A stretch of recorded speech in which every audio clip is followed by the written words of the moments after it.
इंतजार। रूस और चीन के अल्टीमेटम की खबर के लिए सारी दुनिया के अखबारात ने जमीन में छाप डाले। अमेरिकियों, अगर तुमने 12 घंटे के अंदर अंदर कुरे अर्ज के मोहसिन लॉक मैनफेल्ड को आजाद ना किया तो हमारा पहला मिसाइल वाशिंगटन पर पड़ेगा और फिर सारी अमेरिकी सरजमीन के परखचे उड़ा दिए जाएंगे। रूस और चीन का मुश्तरका ऐलान। इस किस्म की खबर ने सारी दुनिया में हलचल मचा दी। तीसरी आलमगीर जंग का मुहिब सारी दुनिया पर लहराने लगा। लोग इस साए को देखकर चीख पड़े क्योंकि जानते थे कि ये साया सारी आलमगीर जंग के साए से ज्यादा तबाह होगा। शायद सारी दुनिया ही खाक का ढेर बन जाए। फरीदी और हमीद वगैरह को ये खबर वाशिंगटन पहुंचने पर मिली। मुझे इसका खदशा था, फरीदी ने तवील सांस लेकर कहा। जब लॉक को नजरबंद किया गया उसी वक्त मेरे जहन में यह ख्याल आ गया था, बल्कि मेरा ख्याल तो ये था कि सारी दुनिया के ही मुल्क मुत्तहिद होकर अमेरिका को चैलेंज करेंगे। हमीद अपने होंठों पर जुबान फेरने लगा। जो कुछ भी हुआ बहुत बुरा हुआ, फरीदी बड़बड़ाया। अल्लाह, हमीद बड़बड़ाया, अब तो मुझे छुट्टी दे दीजिए। क्या मतलब? ये बड़ा अच्छा हुआ कि जिंदगी के आखिरी घड़ियों में हम यहाँ हैं। अगर पेरिस ही में होते तो और अच्छा होता।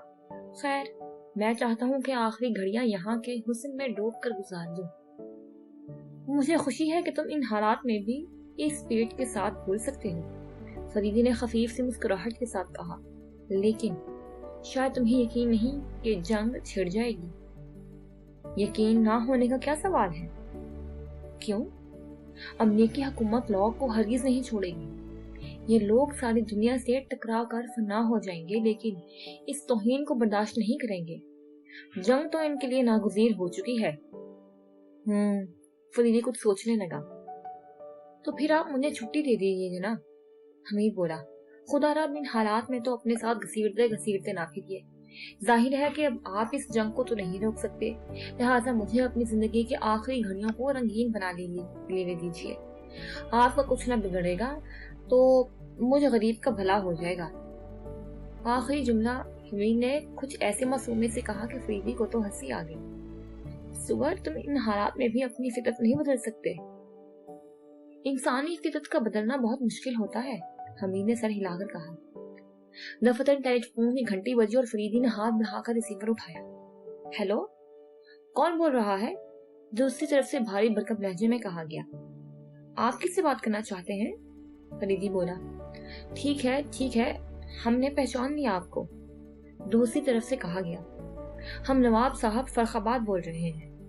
हमने अपने तमाम दोस्तों को अपने पास बुलाया है। अगर आप भी तशरीफ लाएंगे तो बेहतर होगा। अच्छा, मैं आ रहा हूँ। शुक्रिया, दूसरी तरफ से कहा गया। फिर सिलसिला मुनक़ता होने की आवाज आई। फरीदी ने रिसीवर रखा ही था कि हमीद बोला। कौन था? इमरान, फरीदी कहता हुआ खड़ा हो गया। उसने सबको अपने होटल में बुलाया है। खुदा हाफिज, हमीद ने हाथ उठाकर कहा। तुम नहीं चलोगे? अभी कुछ अर्ज कर चुका हूँ आपसे। क्या तुम जिंदगी से मायूस हो चुके हो? मायूस नहीं हुआ, लेकिन अगर मर ही गया तो अफसोस करने का मौका भी नहीं मिलेगा, हमीद ने सादगी से कहा। लेकिन तुम कहाँ जाओगे? तफरीगाहों में। मेरा ख्याल है कि तुम लुत्फानंदोज ना हो सकोगे। क्यों? देख लेना। तो फिर छुट्टी है ना? तुम्हारी मर्जी। फरीद दरवाजे की तरफ बढ़ता चला गया। उसके जाने के बाद हमीद कुछ देर तक बैठा सोचता रहा, फिर खड़ा होता हुआ बड़बड़ाया। मरमरी बाहों में दम तोड़ने वाला दुनिया का खुशकिस्मत तरीन आदमी होगा।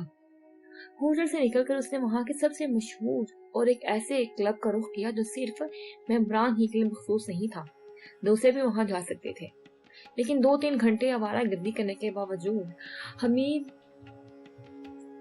दिल बस्तगी का कोई सामान मुहैया न कर सका था। फरीदी की बात ठीक ही साबित हुई थी कि वो लुत्फानंदोज ना हो सकेगा। वो कोशिश के बावजूद अपने दामन में रंगीनियां न समेट सका। ऐसा मालूम होता था जैसे आलम ही बदल गया हो। कोई चेहरा ऐसा न था जो खाइफ हो। जर्दी छा गई थी, हंगामा बरपा था। लोग इधर से उधर भाग रहे थे, किसी को किसी की परवाह नहीं थी। क्लब वीरान हो गए थे। सड़कों पर नजर आने वाले हुस्न भी अफरा तफरी का शिकार था। हमीद ने एक लड़की को रास्ते में रोक कर उससे कहा था, माफ कीजिएगा, मैंने आपको कहीं देखा है। देखा होगा, लड़की ने कहा था और तेजी से आगे बढ़ गई थी। हमीद अपनी खोपड़ी से हिलाता रह गया था। फिर एक दूसरी लड़की नजर आई थी और हमीद इसके साथ साथ हो लिया था। कितनी हसीन शाम है। हसीन शाम? लड़की ने हैरत से उसकी तरफ देखा था। आपका दिमाग तो खराब नहीं हो गया मिस्टर? इस शाम ने दुनिया को तबाही का पैगाम दिया है। मैं चाहता हूँ कि किसी को शादी का पैगाम दे दूं। मैं दुनिया का मजलूम तरीन आदमी हूँ।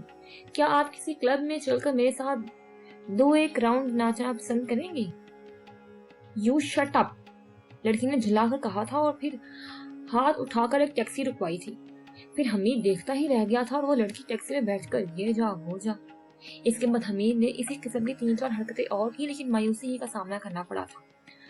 आखिर बार तो पटते पिटते बचा था, लिहाजा फिर वो उससे किसी को गालियां देने लगा, जिसने कहा था कि हिम्मत नहीं हारना चाहिए, चाहे जूते पड़ जाए। हमीद बड़बड़ाया। अब रात हो चुकी थी, 9 बज चुके थे।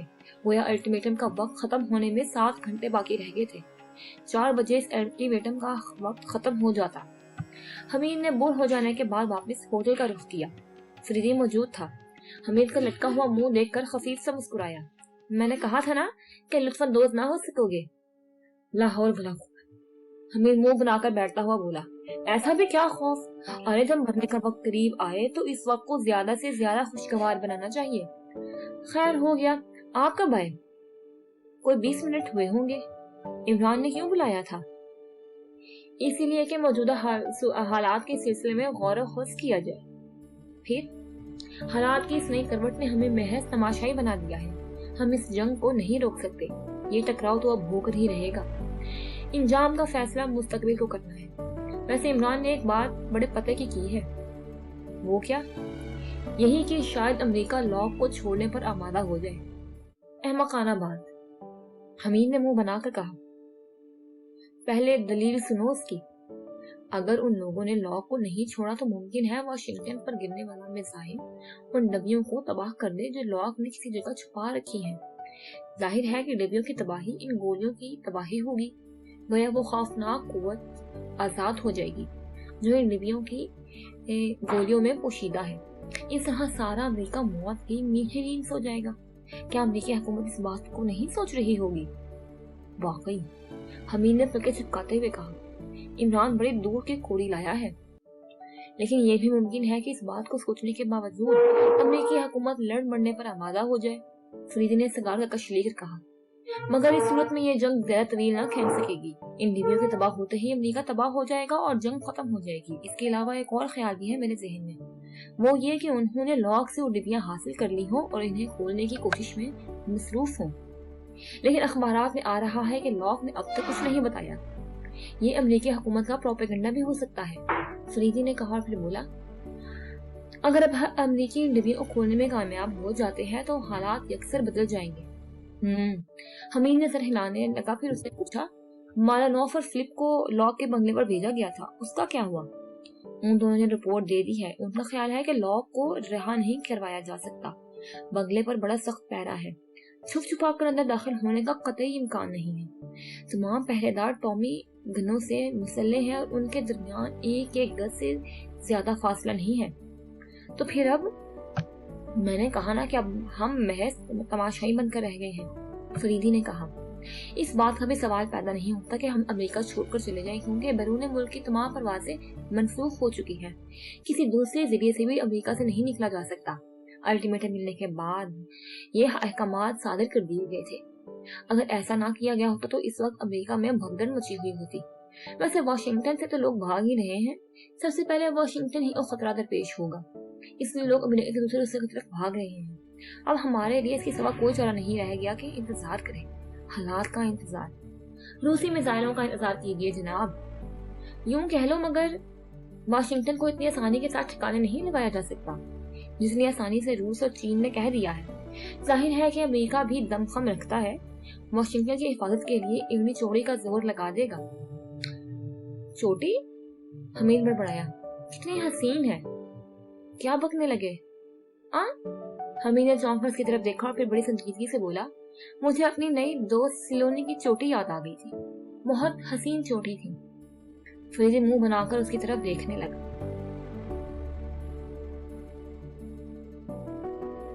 कयामत की रात। वो रात कयामत की थी। बच्चों के अलावा दुनिया का शायद ही कोई फर्द सो सका हो। दुनिया के तमाम मुल्कों के रेडियो स्टेशनों और टेलीफोन स्टेशनों ने तमाम रात नशरियात जारी रखने का बंदोबस्त कर लिया था।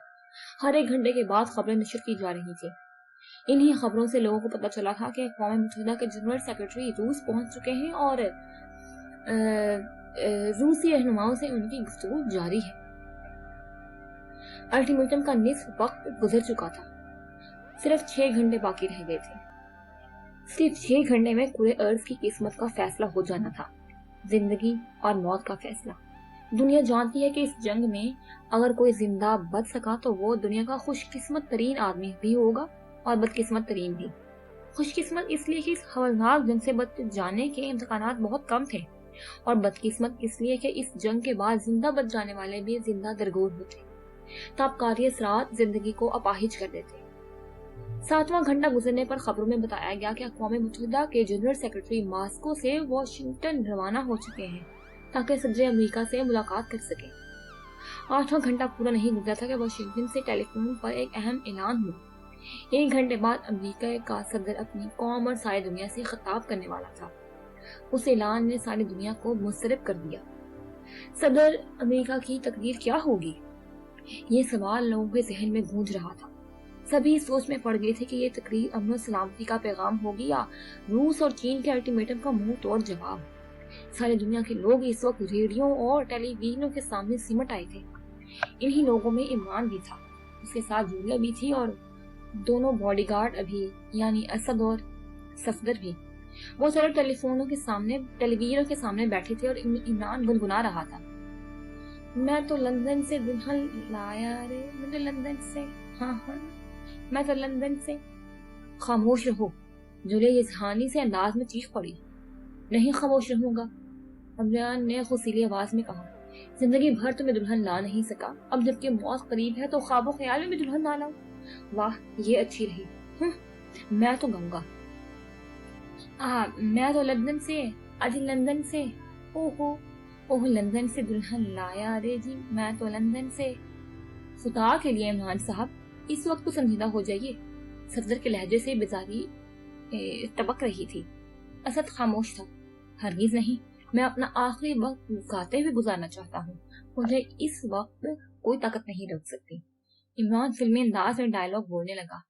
आग का दरिया भी मेरे रास्ते में पड़ा तो मैं इसमें फान पड़ूंगा, और अगर कोई चट्टान मेरे सामने आ गई तो इसके पेट में भी शुगाफ कर डालकर उसकी आंतें निकाल लूंगा, कलेजी निकाल लूंगा, गुर्दा निकाल लूंगा और आया मैं तो लंदन से, अजी मैं तो लंदन से दुल्हन लाया रे जी, मैं तो लंदन की दुल्हन। इमरान गाता रहा और इसके साथ ही खोलते रहे। उसके अलावा वो कर भी क्या सकते थे। थोड़ी देर बाद इमरान ने दूसरा गाना शुरू किया। दिल धड़के मोरी आंख फड़के, जाना ना दुल्हनिया हमसे बिछड़ के, हाय हमसे बिछड़ के। अब इमरान ने लचकना भी शुरू कर दिया था। असद खसियाना से अंदाज में हंस पड़ा, लेकिन सफदर का मुंह बना रहा था। जूलिया तो ऐसा मालूम होता था जैसे अंगारों पर लौट रही हो। इमरान इस वक्त तक ऊट पटांग गाने गाता रहा जब तक टेलीविजन से इस बात का ऐलान नहीं हो गया कि चंद लम्हों बाद सदर अमेरिका की तकरीर शुरू होने वाली है। इमरान खामोश होकर टेलीविजन की तरफ देखने लगा। जूलिया और असद और सफदर भी उसी तरफ मुतवज्जो हो गए थे। कमरे में सन्नाटा छा गया और वो धड़कने दिल के साथ सदर अमेरिका की तकरीर शुरू होने का इंतजार करने लगे। वो तकरीर जो एक तारीख साज अहमियत की मालिक होती, पूरे अर्ज की किस्मत का फैसला होना था। इस तकरीर के जरिए 2 मिनट गुजर गए। सफदर ने मुसलमाना अंदाज में पहलू बदला। उस वक्त अनाउंसर ने तकरीर शुरू होने का ऐलान किया और उसके बाद सदर अमेरिका का चेहरा टेलीविजन पर दिखाई दिया, पुरसकून चेहरा जिससे जरा भी खौफ जाहिर नहीं हो रहा था। असद ने मानी खरीद नजरों से सफदर की तरफ देखा और फिर टेलीविजन की तरफ मुतवज्जो हो गया। सदर अमेरिका के होंठों में जंबिश हुई। लेडीज एंड जेंटलमैन, टेलीविजन से आवाज उभरने लगी। बड़े ठहरे हुए लहजे में कहा जा रहा था, मैं आप लोगों का ज्यादा वक्त नहीं लूंगा, मुख्तसर सी बातें करना है मुझे। इस वक्त दुनिया तीसरी जंग अज़ीम के दहाने पर खड़ी हुई है। روس اور چین نے الٹیمیٹم دے کر ساری امریکی قوم کی توہین کی ہے، لیکن وہ نہیں جانتے کہ انہوں نے کس قوم کو للکارا ہے۔ وہ سمجھتے ہیں کہ امریکہ سے ٹکرا سکیں گے، لیکن یہ ان کی بھول ہے۔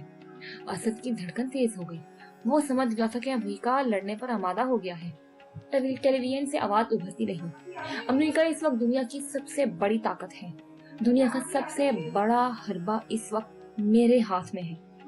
صدر امریکہ نے اپنا ہاتھ بلند کیا اور دفتر اسد کو ایسا محسوس ہوا جیسے اس کا دل اچھل کر حلق میں آ گیا ہو۔ صدر کے ہاتھ میں وہی ڈبیا تھی اور اس کے اندر رکھی ہوئی دونوں گولیاں بڑے خوفناک انداز میں چمک رہی تھیں۔ یہی وہ خوفناک قوت ہے جس کے لیے گزشتہ کئی دن سے ساری دنیا پریشان ہے۔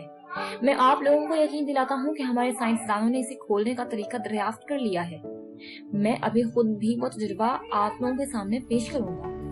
ابھی آپ دیکھیں گے کہ یہ خوفناک گولیاں اس ڈبے سے نکل کر میرے ہاتھوں میں آ جائیں گی، لیکن اس تجربے سے پہلے میں ایک اور ضروری بات بھی کہنا چاہتا ہوں۔ وہ یہ کہ ایسی ایک اور ڈبیا، دونوں گولیاں واشنگٹن سے امریکہ کے باہر بھیجی جا چکی ہیں۔ میں اس جگہ کا نام نہیں بتاؤں گا جہاں وہ گولیاں بھیجی گئی ہیں، لیکن میں امریکہ کے دشمنوں کو یہ جتا دینا چاہتا ہوں کہ اگر انہوں نے واشنگٹن کو اپنے میزائلوں کی زد میں لینے کی کوشش کی تو ان لوگوں کا انجام بڑا دردناک ہوگا۔ جو گولیاں یہاں بھیجی جا چکی ہیں وہ روس اور چین ہی کو نہیں بلکہ سارے ایشیا کو موت کی نیند سلا دیں گی۔ اب ان حالات میں ایشیا کے دوسرے ملکوں کے لیے ضروری ہو گیا ہے کہ وہ روس اور چین کو جنگ سے باز رکھنے کی کوشش کریں۔ اگر وہ اپنی کوشش میں ناکام رہے تو امریکہ چشم زون میں سارے ایشیا کو ختم کرنے پر مجبور ہو جائے گا۔ آئیے میں اب آپ کو گولیوں کے یہ دکھاؤں کہ یہ گولیاں اس ڈبے سے کس طرح نکالی جا سکتی ہیں۔ اسد نے ہونٹوں پر زبان پھینک کر عمران کی طرف دیکھا اور پھر بھرائی ہوئی آواز میں بولا، آخر لاک نے انہیں وہ ڈبیاں دے دی؟ عمران کچھ نہ بولا۔ وہ پل کے چھپکاتا ہوا ٹیلی ویژن کی طرف دیکھ رہا تھا۔ اب ٹیلی ویژن پر ایک کمرے کا نصف حصہ دکھائی دے رہا تھا۔ ایک حصے میں چھوٹی سی میز رکھی ہوئی تھی۔ صدر امریکہ اس کی جانب کھڑا ہوا۔ میز پر صاف و شفاف شیشے کا ایک مرتبان رکھا ہوا تھا اور اس مرتبان میں پانی کے رنگ کے ایک سیال شے بھری ہوئی تھی۔ صدر نے وہ ڈبیا اس سیال میں ڈالی اور بولا، صرف 2 منٹ، اس کے بعد یہ ڈبیا اس سیال میں گھل جائے گی۔ دونوں گولیاں مرتبان میں رہ جائیں گی۔ ان گولیوں پر اس سیال کا کوئی اثر نہیں ہوگا۔ پھر میں ان گولیوں کو مرتبان سے نکال لوں گا۔ آپ ابھی دیکھیے گا۔ مجھے یقین ہے کہ دنیا کا کوئی اور ملک ان ڈبیوں کو کھول نہیں سکتا۔ یہ میں اس لیے کہہ رہا ہوں کہ ہمارے سائنسدان بھی اسے کھولنے میں ناکام رہے تھے۔ یہ اتفاق جو اس طریقہ دریافت ہو گیا ہے، ڈبیا ہمارے ایک سائنسدان کے ہاتھ سے چھوٹ کر اس سیال میں جا گری تھی۔ جب اس سیال سے نکالا گیا تو یہ کچھ نرم پڑ گئی۔ اسے پھر سیال میں ڈالا گیا، یہاں تک ڈبیا گھل گئی اور گولیاں ہاتھ میں آ گئی۔ انہی گولیوں کو واشنگٹن ہی سے نہیں بلکہ امریکہ سے باہر بھیجا جا چکا ہے اور اس وقت انہیں بلا تاخیر استعمال کر ڈالا جائے گا جب ہمارے حریف جنگ کا آغاز کریں گے۔ اب آپ ذرا ٹھہریے۔ صدر امریکہ اپنی کلائی بندھی ہوئی گھڑی میں وقت دیکھنے لگا اور پھر اچانک اس نے مرتبان میں ہاتھ ڈالا۔ ہاتھ جب باہر آیا تو دونوں گولیاں ڈبیا سے آزاد تھی۔ دیکھا آپ لوگوں نے؟ صدر امریکہ کے ہونٹوں پر فاخرانہ مسکراہٹ تھی۔ اب کوئی بھی طاقت امریکہ کی طرف نظر اٹھا کے نہیں دیکھ سکتی اور اگر ایسا کیا گیا تو وہ دنیا نیست و نابود ہو جائے گی۔ اب میں کہتا ہوں کہ روس اور چین کے لوگوں، ہوش میں آؤ۔ امریکہ اب ایک مضبوط اور ناقابل تسخیر چٹان بن چکا ہے۔ تم اس چٹان کو اپنے راستے سے نہیں ہٹا سکتے۔ اگر اس کی کوشش کرو گے تو اس چٹان سے سر پھوڑ پھوڑ کر مر جانا پڑے گا۔ اس کے علاوہ کچھ نہیں ہو سکتا۔ صدر امریکہ کی مسکراہٹ تکبر و غرور میں ڈوبی ہوئی تھی۔ تقریر ختم ہو گئی۔ اب دنیا کے حالات کو ایک اور نئی کروٹ لینا تھی۔ اسد مسلمانہ انداز میں کھڑا ہو گیا۔ عمران صاحب، لاک نے بدعہدی کی ہے۔ اب ہم بھی اس کے لیے مجبور ہو چکے ہیں کہ وہ ڈبیا اپنی حکومت کے حوالے کر دے، لیکن ابھی حالات اس قابل نہیں ہوئے کہ ہم امریکہ سے باہر نکل سکیں۔ صفدر بولا، تو کیا؟ اسد نے حیرت سے عمران کی طرف دیکھتے ہوئے کہا، کیا آپ وہ ڈبیا اپنے ساتھ لے کر نہیں آئے؟ عمران نے نفی میں سر ہلا دیا۔ بس تو پھر تفشیش کی کیا بات ہے؟ کوئی ڈور ڈنر میں ایک تاریخ تار اپنے حکومت کو دے دیں گے۔ اس تار کے ذریعے ہمارے حکومت کو معلوم ہو جائے گا کہ آپ نے وہ ڈبیا کہاں چھپائی ہے۔ ہمیں کوئی تار وار دینے کی ضرورت نہیں، عمران نے کہا۔ وہ ڈبیا ایکسٹو کے پاس ہے اور وہ ان حالات میں وہی کرے گا جو ہم سوچ رہے ہیں۔ لیکن حکومت اس سے یہ ضرور پوچھے گی کہ اسے ڈبیا کہاں سے ملی۔ عمران نے سر ہلاتے ہوئے کہا، ٹھیک ہے، ہمیں تار دینا ہی ہوگا تاکہ X2 کی پوزیشن صاف رہ سکے۔ ہم X2 ہی کو تار دیں گے، لیکن وہ تار براہ راست اپنے ملک کو نہیں بھیجیں گے۔ پہلے وہ تار یورپ کے کسی ملک میں اپنی سیکرٹ سروس کے ایجنٹ کو بھیج جائے گا، پھر وہ ایجنٹ اس تار کو X2 کے لیے روانہ کر دے گا۔ سنو عمران، جولیا بولی، اس سے پہلے تم باقی لوگوں کو پھر ایک بار جمع کرو تاکہ معلوم ہو سکے کہ ان لوگوں نے کیا فیصلہ کیا ہے۔ میرا خیال ہے کہ وہ لوگ بھی یہ فیصلہ کر چکے ہوں گے، اسد بولا۔ اس کے سوا اب کوئی چار راستہ نہیں۔ لیکن جولیا بڑبڑانے والے انداز میں بولی، سوال یہ ہے کہ ہماری حکومت اس ڈبیا کو کھول بھی سکے گی یا نہیں۔ امریکی صدر نے کہا ہے کہ ان گولیوں کے حصول کا طریقہ اتفاقاً دریافت ہو گیا تھا۔ ہو سکتا ہے اسے جھوٹ بولا ہو، اسد نے کہا، اور اس انداز میں عمران کی طرف دیکھنے لگا جیسے اسے بھی اس سلسلے میں کچھ سننا چاہتا ہوں۔ لیکن عمران کچھ نہ بولا، وہ خلاف معمول کسی گہری سوچ میں ڈوب گیا تھا۔ خاموشی۔